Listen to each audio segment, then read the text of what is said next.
Good evening అందరికీ. SSC phase 14 notification అయితే release చేసింది ఎస్ఎస్సి నుంచి, స్టాఫ్ సెలక్షన్ కమిషన్ నుంచి వెళ్ళి. అది సెంట్రల్ గవర్నమెంట్ జాబు. ఎస్ఎస్సి నుంచి ఇది కాకుండా వేరే నోటిఫికేషన్ కూడా రిలీజ్ అవుతాయి. ఎస్ఎస్సి సిజిఎల్ అని, సిహెచ్ఎస్ఎల్ అని, ఎంటీఎస్ అని, ఎస్ఎస్సి జీడీ అని. సో డిఫరెంట్ ఎగ్జామినేషన్ ఎస్ఎస్సి అనేది కండక్ట్ చేస్తుంది. అందులో భాగంగా మనకి phase 14 SSC phase 14 notification release అయింది. అది 10th క్వాలిఫికేషన్ తోటి కొన్ని పోస్టులు ఉన్నాయి, ఇంటర్ క్వాలిఫికేషన్ తోటి కొన్ని పోస్టులు ఉన్నాయి, డిగ్రీ క్వాలిఫికేషన్ తోటి కొన్ని పోస్టులు ఉన్నాయి. 18-25, 18-27, 18-30 అనేది డిఫరెంట్ పోస్టులకు అయితే ఏజ్ లిమిట్ ఉంది. మీరు ఒకసారి నోటిఫికేషన్ చెక్ చేసుకోరు. మీకు 10th, inter, degree age limit ఏది ఉన్నా కూడా ఎలిజిబిలిటీ అప్లికేషన్ అయితే చేసుకోరు. డిఫరెంట్ పోస్టులు అయితే ఉన్నాయి. అవన్నీ స్క్రీన్ మీద కూడా నేను డిస్ప్లే చేస్తా. అంటే 10th ఎలిజిబిలిటీ తోటి ఏమున్నాయి, ఇంటర్ ఎలిజిబిలిటీ తోటి ఏమున్నాయి, డిగ్రీ తోటి ఏమున్నాయి అని మీరు ఒకసారి చూసుకోవచ్చు. స్క్రీన్ మీద డిస్ప్లే అయితే ఓకే.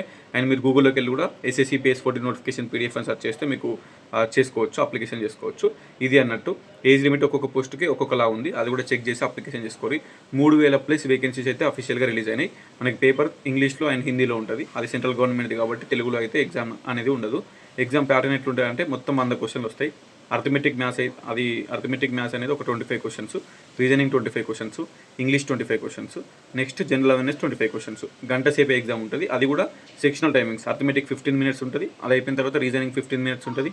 అది అయిపోయినాక మనకి ఇంగ్లీష్ 15 minutes ఉంటుంది. జనరల్ అవేర్నెస్ 15 minutes ఉంటుంది. సెక్షనల్ టైమింగ్ ఉంటుంది మొత్తం గంట సేపు. సో 25 మొత్తం 100 క్వశ్చన్లకి 200 మార్కులు ఉంటుంది. సో 1/4 నెగిటివ్ మార్కింగ్ కూడా ఉంది మనకి. సో ఇది దృష్టిలో పెట్టుకొని ప్రిపరేషన్ అవ్వండి. మెయిన్ ఏంటంటే తెలుగు స్టేట్స్ నుంచి వెళ్ళి సెంట్రల్ గవర్నమెంట్ జాబ్లోకి ఎక్కువ అప్లై అయ్యారు. సో ఇన్ఫర్మేషన్ ఎందుకు చెప్తున్నా అంటే తెలుగు స్టేట్స్ నుంచి కూడా, ఏపీ అండ్ తెలంగాణ నుంచి కూడా ఐఎస్ఎస్సి జాబ్స్కి అప్లై చేసుకుంటే సెంట్రల్ గవర్నమెంట్ జాబ్స్కి మంచి పోస్టులు అంటే ఉంటాయి. ఫుల్ కాంపిటీషన్ ఉంటుంది ఆల్ ఓవర్ ఇండియా. సో మన వాళ్ళు కొంచెం ఇంగ్లీష్లో పేపర్ ఉంటుంది కాబట్టి మనం మొత్తం తెలుగు కాబట్టి అప్లికేషన్ చాలా తక్కువ మంది చేస్తారు. బట్ చేసిన వాళ్ళు అయితే మంచిగా ప్రిపరేషన్ అవ్వండి, అటెంప్ట్ ఇవ్వండి, ఒకసారి ట్రై అయితే చేయండి. ఓకే. లాస్ట్ డేటు May 4 ఉంది. May 4 లాస్ట్ డేట్ ఉంది. సో May 4 లోపు అప్లికేషన్ చేసుకోండి. జస్ట్ 100 రూపీస్ ఉంటుంది అప్లికేషన్ ఫీజు. ఎస్సీ ఎస్టీకి ఫీజు ఏముంటుంది, అమ్మాయిలకి ఫీజు ఏముంటుంది, గర్ల్స్కి. ఓన్లీ ఓబీసీ వాళ్ళకి, ఓసీ వాళ్ళకి 100 రూపీస్ అప్లికేషన్ ఫీజు ఉంటుంది. అప్లికేషన్ చేసుకొని అండ్ ప్రిపరేషన్ అయితే అవ్వండి. దీనికి సంబంధించి ఇంకేమైనా డౌట్ ఉంటే కింద కామెంట్ పెట్టి రిప్లై ఇస్తాం. All the best each and everyone.